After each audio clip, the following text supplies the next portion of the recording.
நமசிவாய் வாழ்க, நாதன் தாழ் வாழ்க, இமைப்பொழுதும் எண்ணெஞ்சில் நீங்காதான் தாழ் வாழ்க. ஓம் நம சிவாய, ஓம் நம சிவாய, ஓம் நம சிவாய. குரு வாழ்க, குருவே துணை. அனைவருக்கும் வணக்கம். நான் உங்கள் சங்கீதா ராம்குமாருங்க. நம்ம ஜூன் மாத ராசி பலன் எப்படி இருக்குது அப்படின்னு சொல்லி பார்ப்போம். இந்த மாதத்தோட கிரகநிலைகள் எப்படி இருக்குது அப்படின்னு பார்த்தோம்னா, மேஷத்தில் சுக்கிரன் இருக்காருங்க, ரிஷபத்தில் சூரியன் புதன் இருக்காங்க, மிதுனத்தில் குரு இருக்காரு. இப்போ குரு தற்பொழுது இந்த மாதம் பயிற்சியாகி மிதுனத்துக்கு வந்திருக்காரு. அடுத்து பார்த்தீங்கன்னா உங்களுக்கு 4ஆம் இடத்துல சந்திரனும் செவ்வாயும் இருக்காங்க, 5ஆம் இடத்துல கேது இருக்காங்க. அடுத்து உங்களுக்கு ராகு பகவான் பார்த்தீங்கன்னா 11ஆம் இடத்துல இருக்காங்க. அதாவது காலபுருஷனுக்கு 11ஆம் இடத்துல ராகு, காலபுருஷனுக்கு 12ஆம் இடத்துல சனி பகவானுங்க. இந்த மாதிரி நவகிரகங்கள் இந்த மாத தொடக்கத்தில் இந்த அமைப்பில் இருக்காங்க. சரி, இந்த நவகிரகங்கள் இந்த மாதம் உங்களுக்கு எந்த விதமான பலன்களை தரப்போகிறாங்க அப்படிங்கிறத நம்ம ஒவ்வொரு ராசிக்கும் வரிசையாக பார்க்கலாம். மேசராசிக்காரங்களுக்கான ஜூன் மாத பலன் எப்படி இருக்குன்னு சொல்லி பார்ப்போங்க. மேசராசி பொறுத்த வரைக்கும் இவங்க எப்பயுமே பாருங்கள், எந்த ஒரு விஷயத்தையும் வேக வேகமாக செய்யணும்னு நினைக்கக்கூடியவங்களாக இருப்பாங்க, நேர்மையானவங்களாக இருப்பாங்கங்க. ஒரு சில சமயங்கள் ஒரு பிடிவாதம் அப்படிங்கிறது இவங்களுக்குள்ள இருக்குங்க. இவ்வளோ சிறப்பான இந்த மேசராசிக்காரங்களுக்கு இந்த மாதம் பார்த்திங்கன்னா உங்கள் ராசிநாதனாகிய செவ்வாய் 4ஆம் இடத்துல சுகஸ்தானத்தில் கொஞ்சம் நீசமாக இருந்தாருங்க. அதில் நிலம் சம்மந்தப்பட்ட சில பிரச்சனைகள், சகோதரர்களுக்கும் உங்களுக்கும் சின்ன சின்ன மன வருத்தங்கள், இதெல்லாம் பார்த்திங்கன்னா இந்த 7ஆம் தேதி வரக்கூடிய ஜூன் மாதம் 7ஆம் தேதி செவ்வாய் 5ஆம் இடத்துக்கு போயிடுறாருங்க.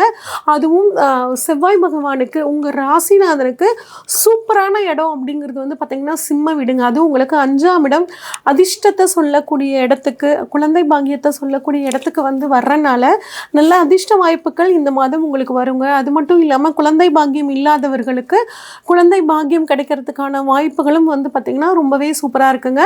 அது மட்டும் இல்லாமல் உங்கள் ராசியிலேயே சுக்கிரன் இருக்காருங்க. அப்போ நிறைய உங்களுக்கு இந்த சமயத்தில் பெண்களாக இருக்கிற பட்சத்தில் பார்த்திங்கன்னா ஆபரணங்கள் வாங்குறது, உங்களுக்கு மனசுக்கு பிடிச்ச ஒரு ட்ரெஸ்ஸு வாங்குறது, இந்த மாதிரியான அமைப்புகள் உங்களுக்கு இந்த சமயத்தில் இருக்குங்க. அடுத்து 2ஆம் இடத்தை எடுத்துக்கிட்டோம் அப்படின்னா 2ஆம் அதிபதியான சுக்கிரன் உங்களுக்கு பாருங்கள் அற்புதமான இடத்துல இருக்காரு. அது எது உங்கள் ராசிக்கே வந்துட்டார். அப்படிங்கும்போது பணம் உங்களுக்கு கட்டாயம் நல்ல வழிகள்லாம் வர்றதுக்கான வாய்ப்புகள் இருக்குது. அது மட்டும் இல்லாமல் 2ஆம் இடத்துல பாருங்கள் சூரியன் புதன் இருக்காங்க. அப்போ வாக்கை மூலதனமாக சொல்கிற இடம் தான் பார்த்திங்கன்னா 2ஆம் இடம். அப்போ வாக்கை மூலதனமாக கொண்டு செயல்படக்கூடிய இந்த மேசராசிக்காரங்களுக்கு தொழிலில் ஒரு நல்ல முன்னேற்றம், ஒரு பணவரவு வரும். கொடுத்த வாக்கை இவ்வளோ நாள் காப்பாற்ற முடியல அப்படின்னு நினச்சிட்டு இருந்தீங்கன்னா அந்த கொடுத்த வாக்கை காப்பாற்றுவதற்கான ஒரு மாதமாகவும் இருக்குங்க. சூரியன் புதன் அப்படிங்கிறது பார்த்திங்கன்னாங்க நிபுணத்துவ யோகம்னு சொல்லுவாங்க. உங்கள் ஜாதகத்திலையும் நிபுணத்துவம் யோகம் இருந்துச்சு அப்படின்னா கட்டாயம் நீங்கள் எந்த வேலை செஞ்சாலும் அந்த வேலையில் ஒரு புதிய ஒரு கோணத்தை நீங்கள் அப்ரோச் பண்ணி அதன் மூலியமாக பேர் புகழ் கிடைக்கிறதுக்கான வாய்ப்புகள் ரொம்பவே சூப்பராக இருக்குது. அது மட்டும் இல்லாமல் மேசராசிக்காரங்க அரசியல்வாதிகளாக இருக்கிறவங்க, ஆடிட்டர்ஸாக இருக்கிறவங்களுக்கெல்லாம் இப்போ ஒரு நல்ல ஃபேமஸ் அப்படிங்கிற ஒரு சூழ்நிலை பார்த்திங்கன்னா உருவாகுங்க. அடுத்து பார்த்திங்கன்னா 3ஆம் இடம் முயற்சி ஸ்தானம்ங்க. முயற்சி ஸ்தானத்தில் குரு பகவான் இருக்கிறார். 3ஆம் அதிபதி 2ஆம் இடத்துல இருக்கார். அப்போ நீங்கள் பண்ணக்கூடிய முயற்சிகளினாலையும் உங்களுக்கு ஒரு நல்ல ஆதாயம் வரவு அப்படிங்கிறது உங்களுக்கு ரொம்பவே சூப்பராக இருக்குங்க. அது மட்டும் இல்லாமல் உங்கள் இளைய சகோதரம் இருந்தாங்கன்னா அந்த இளைய சகோதரர் மூலியமாக உங்களுக்கு நன்மை, ஒரு பணவரவு, உங்களுக்கும் அவங்களுக்கும் ஏதாவது மிஸ் அண்டர்ஸ்டாண்டிங் இருந்துச்சுன்னா அது சரியாகிறதுக்கான காலமாகவும் இந்த காலம் இருக்குங்க. அடுத்து பார்த்திங்கன்னா 4ஆம் இடம்ங்க. 4ஆம் இடத்துல பார்த்திங்கன்னா மாத தொடக்கத்தில் 7ஆம் தேதி வரைக்கும் உங்களுக்கு ராசநாதன செவ்வாய் பகவான் அங்கே 4ஆம் இடத்துல இருக்காருங்க. மாத தொடக்கத்தில் சந்திரனும், ஆட்சி பெற்ற சந்திரனும் உங்களுக்கு 4ஆம் இடத்துல இருக்காங்க. இது சந்திரமங்கல யோகம்னு சொல்லுவாங்க. அதன் மூலியமாக ஒரு நல்ல ஒரு இடம் வாங்கணும், வீடு வாங்கணும் அப்படின்னு நினச்சிட்டு இருக்கிறவங்களுக்கெல்லாம் இது ஒரு அற்புதமான ஒரு யோகம்ங்க. அதுவும் நீங்கள் இந்த சமயத்தில் வாங்கக்கூடிய இடம் பார்த்திங்கன்னாங்க ஒரு அம்மன் கோயில் கிட்ட இருக்கிற மாதிரியான ஒரு அமைப்பை கொடுக்குங்க. அடுத்து 5ஆம் இடம் அப்படின்னு பார்த்தோம்னாங்க 5ஆம் இடத்துல கேது பகவான் இருக்காருங்க. அப்போ வந்து பார்த்திங்கன்னா குழந்தைங்களை பற்றின ஒரு கவலை உங்களுக்கு இருக்கும். ஆனால் குழந்தை பாக்கியம் இல்லாதவர்களுக்கு கட்டாயம் இந்த மாதம் குழந்தை பாக்கியம் கிடைக்கிறதுக்கான வாய்ப்புகள் இருக்குங்க. ஆனால் 5ல் கேதுங்க, இவ வந்து இப்போ தான் பயிற்சியாகி வந்திருக்காங்க. அப்படிங்கும்போது குழந்தைங்களை பற்றி ஏதாவது ஒரு கவலை அப்படிங்கிறது உங்களுக்கு இருக்கும். கவலைப்பட வேணாம். குழந்தைங்க வந்து கட்டாயம் நல்லபடியாக இருப்பாங்க, அதில் எந்த மாற்றமும் கிடையாது. அடுத்து வந்து பார்த்திங்கன்னாங்க 6ஆம் இடம், 6ஆம் அதிபதி புதன் வந்து பாருங்கள் 2ஆம் இடத்துல இருக்காருங்க. அப்போ 6ஆம் இடம் உத்தியோகம், ருண ரோக சத்ருஸ்தானம்னு சொல்லுவோம். உத்தியோகத்தில் வந்து சனி பகவான் தனது 7ஆம் பார்வையாக பார்க்குறனால சில சிக்கல்கள் அலைச்சல்கள் இருந்தாலும் 6ஆம் அதிபதியான புதன் 2ஆம் இடத்துல இருக்கிறனால உத்தியோகத்தின் மூலியமாக ஒரு வருமானம், அதாவது ப்ரமோஷனு, ஒரு இன்க்ரிமெண்ட்டு, இதெல்லாம் வர்றதுக்கான வாய்ப்புகள் வந்து பார்த்திங்கன்னா ரொம்பவே சூப்பராக இருக்குங்க.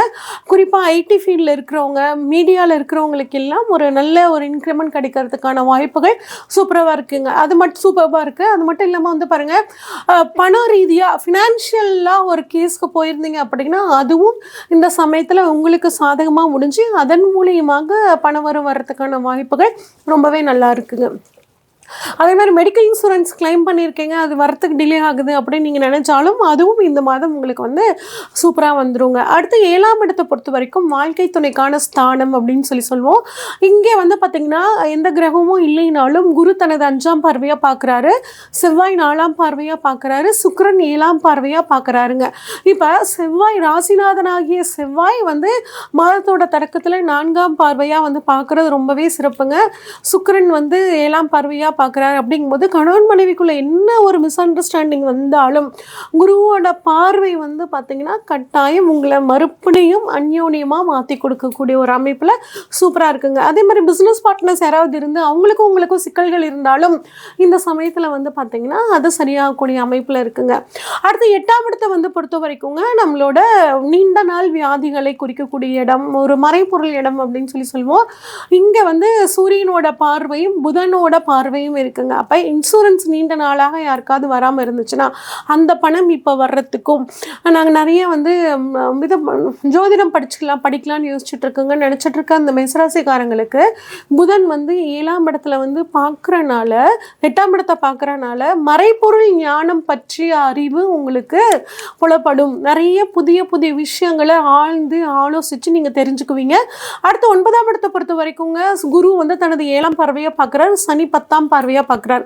அப்போ சனியோட பார்வை வந்து உங்களோட தந்தையோட உடல் ஆரோக்கியத்தில் சில பிரச்சனைகளை கொடுத்தாலும் குருவோட பார்வை கட்டாயம் வந்து அதை சரி பண்ணி கொடுக்குங்க.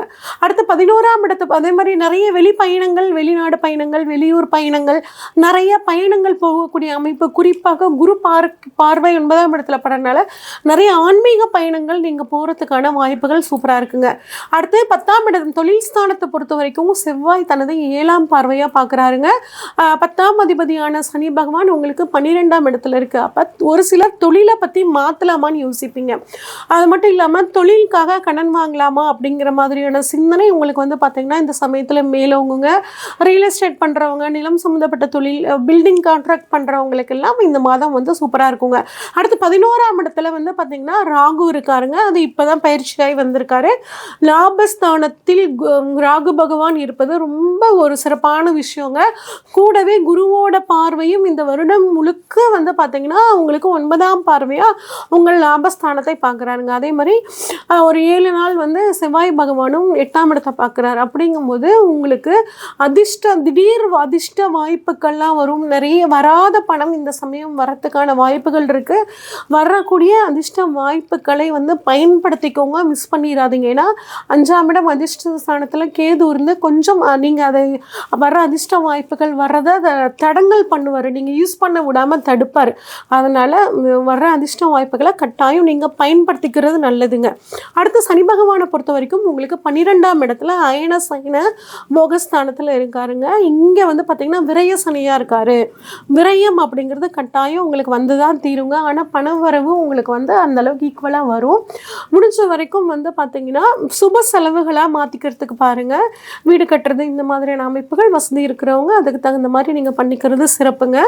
12ல் சனி இருந்து கொஞ்சம் தூக்கத்தில் கை வைப்பாருங்க. பாருங்கள் 12 மணி வரைக்கும் நம்ம ஃபோனை பார்த்துட்டு தூங்காமல் இருக்கிறது, காலையில் லேட்டாக எந்திரிக்கிறது, இது வந்து பார்த்திங்கன்னா தலைவலி வரும். காலைல எந்திரிச்சு குழந்தைங்கள வந்து சீக்கிரம் அனுப்பணும். இந்த மாதிரி ஒர்க் ப்ரெஷரை வந்து சனி பகவான் கொடுப்பாரு, தூக்கத்துக்கு எடுத்து. அதனால் முடிஞ்ச வரைக்கும் எர்லியராக தூங்குறதுக்கு இந்த மேசராசிக்காரங்க ட்ரை பண்ணுறது நல்லதுங்க. உங்களோட உடல் ஆரோக்கியம் மேம்படுறதுக்கு உங்கள் ராசிநாதனை அப்படியே கவனமாக பிடிச்சிக்கோங்க. முருகன் வழிபாடு பண்ணுங்கள். முடிஞ்ச ஆஞ்சநேயர் வழிபாடு உங்களுக்கு மிகச்சிறந்த யோகத்தை கொடுக்கும். இது வரைக்கும் நம்ம பார்த்தது எல்லாம் பொதுவான பலன்கள் தாங்க. இந்த மாதம் பாருங்கள், போன மாதம் நிறைய குரு பயிற்சி, ராகு பயிற்சி, சனி பயிற்சி, இந்த மாதிரி எல்லா விதமான பயிற்சிகளும் இருக்குது. ப்ளஸ் இப்போ உங்களுக்கு திசாபுத்தி ரீதியாக நீங்கள் என்னெல்லாம் அவங்க நடக்குது அப்படின்னு தெரிஞ்சுக்கிறதுக்கு ஸ்க்ரீனில் தெரிகிற வாட்ஸ்அப் நம்பருக்கு உங்கள் ஜாதகத்தை அனுப்பிச்சி வைங்க. ஃபுல்லாக டீட்டெயில்டாக அனலைஸ் பண்ணிவிட்டு உங்களுக்கான ப்ரெடிக்ஷன்ஸை சொல்கிறேங்க. அது மட்டும் இல்லாமல் ஜோதிட வகுப்பை பற்றி நிறைய கேட்டுட்டு இருந்தீங்க கமெண்ட்ஸில். ஜோதிட வகுப்புகள் நம்ம வந்து ஜூலை மாதம் ஆரம்பிக்கிறதா வந்து ஒரு திட்டம் இருக்குங்க. இதில் ஜாயின் பண்ணிக்கணும். நேரில் வந்து பார்த்திங்கன்னா நாமக்கல்ங்க. இதை நேரில் வந்து ஜாயின் பண்ணிக்கிறனாலும் ஜாயின் பண்ணிக்கலாம். இல்லைனா ஆன்லைன் வகுப்புகளாகவும் வந்து சண்டே ஒரு நாள் நடத்த போகிறோங்க. இதில் வந்து சண்டே நீங்கள் வந்து கலந்துக்கலாம். விருப்பப்படுறவங்களும் ஸ்க்ரீனில் தெரிகிற வாட்ஸ்அப் நம்பருக்கு நீங்கள் வந்து ஒரு மெசேஜ் பண்ணுங்கள். உங்களுக்கான தகவல்கள் வழங்கப்படும். நன்றி, வணக்கம்.